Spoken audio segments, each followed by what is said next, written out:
Ораза туткан адамдын уйкусу ибадат болот. Уйкусу ибадат. Унчукпай жүргөнү таспих. Унчукпай жүргөнү не экен? Таспих. Не деген ал? Субханалла деген соо берилет деген сөз да. Унчукпай эле жүрсө. Эгерде субханаллахны зикирин баштасачы канча болот анда?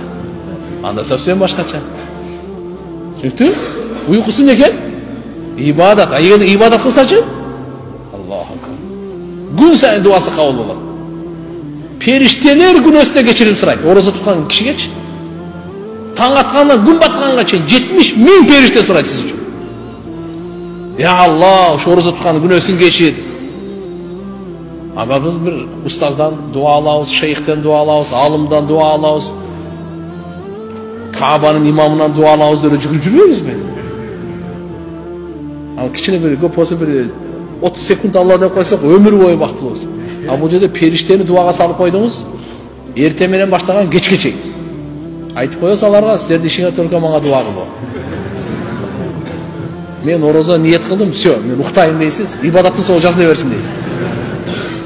Men çıkmayım, hiç kimdi sökpeyim da, aldabeyim da, jaman görбейм da, hiç nerse kılmayım, manga tasbihni sonra жазыла. Keremet de, anan uşul ayda anan uruşkan, uşul ayda topolon, uşul ayda dagı meleket. Anagım, ne gerek var anda? Şaytandın bayağı azgırı күчтөрүн токтотойлу. Бардын ишин Рамазан айды ушундай bir өткөрөлү, ушул Рамазан bir esте кала турган эртең кыямат күндө, я Аллах, мен 2023-жылы Рамазанды кармадым эле, ошо барбы аякта өзү деп айта турган болот. Башка касиетини мурунку Рамазандардагы өткөрбөйлү. Башкача өткөрөйлү. Маанайда башкасы менен